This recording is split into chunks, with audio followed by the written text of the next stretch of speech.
I can't make a rational thought right now.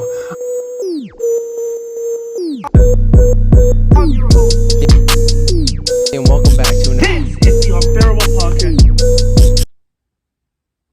Hello, everybody, and welcome to a very, well, not a very, but a sadder episode of the Unbearable Podcast. Today, we are gathered here at the wall of players that left Chicago. I don't know what to call it. But yeah, of the jerseys that I've had, of the people who have left Chicago. It's very sad. I mean, Jonathan Tate, he just retired, so he didn't really leave, but, you know, still, he's up here. Khalil Mack went to the Chargers. Mitch Trubisky went to the Bills, went to the Steelers, back on the Bills. But, you know, got to retire the jerseys once they leave the team. That's why I got this jersey, because I'm never leaving.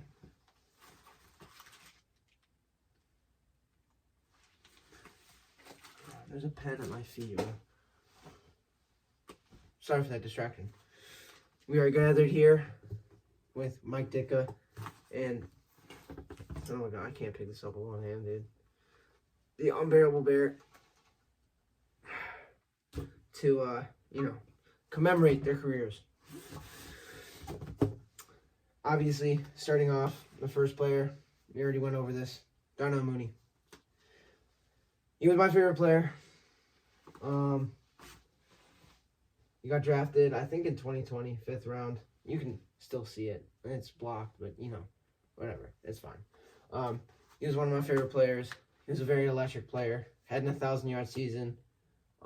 Got held back by injuries, and then the year after was kind of like the number 3 option. So, obviously, an hindrance to his career. But I still think, I remember the time, bro, that one-handed catch in fucking Minnesota was so clean, dude.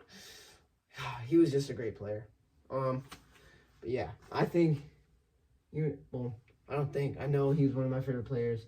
He's just a very good player, very fun to watch. Got his jersey, and now it's time to put it up, which we did. Next, this one, a little bit closer, not closer to home, but happened sooner.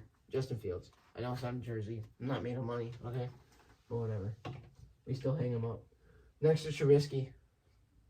2 quarterbacks who I'm going to squat right here so you can see it. Oh, that hurts my knees. But 2 players who were kind of, you know, let down, I'm not going to lie, by coaching staff, lack of offensive line, lack of weapons, whatever you want to call it. But yeah, very sad. You know what? No, whatever. But yeah, very sad. Justin Fields, he had such a promising, like, career. Like, he could have been so good. I don't know how we ruined it. He was such a good young player, but I'm at a loss for words. I don't know how we ruined it. It is what it is, dude. Honestly, I don't know what else to say. It just sucks that Justin Fields wasn't able to do more. Like, not him personally, but, like, in his career, develop more in Chicago. But it's on to Pittsburgh. Probably better things. And I hope the best for his career. Said what I needed to say in yesterday's video. It is what it is. Keep moving forward. But now, to a little bit of a lighter mood, we have the Dundies. Okay? The Unbearable Podcast Offensive and Defensive Player of the Year will be presented with a Dundee. And then the player that me and Gio both talked about it, we feel deserves the Unbearable Unbearable Bear Player of the Year. You'll see who it is. So first, Offensive Player of the Year. And for this, the Dundee goes to, I don't think it's any surprise, DJ Moore. I mean, he was the best player on our offense. He completely reshaped, like, how we did stuff. I mean, even if I don't even want to say his name, bro. I don't think he's a coordinator, bro. I'm not saying his name. We're forgetting about him, okay? We're forgetting about him. let's just let go. Live and let live, okay? Hey, he persevered. That Washington game was amazing. He was just amazing. And this award goes to DJ Moore. Everybody clap.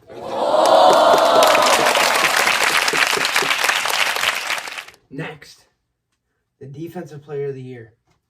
All right, there's a lot of good options. Our defense was amazing this year. You got Jalen Johnson. You got Tremaine Edmonds. You got TJ Edwards. You got Sweat. There's a lot of options. A lot of places you could go, okay?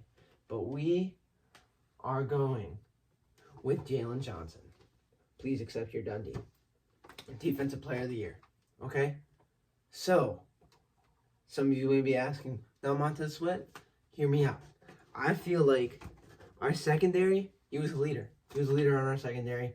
Getting it done in the secondary, you know, forcing turnovers, getting picks, you know, just raising morale, all right? Raising morale. And he was here the whole year, not to count that against Montez Sweat, you know.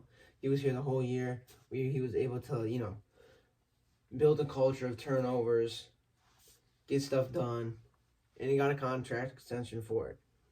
So, for that reason, we have given him the Dundee for player, or Defensive Player of the Year. Now, clap. Congratulations, Jalen Johnson. Now, for what you've all been waiting for, the Unbearable Bear Player of the Year.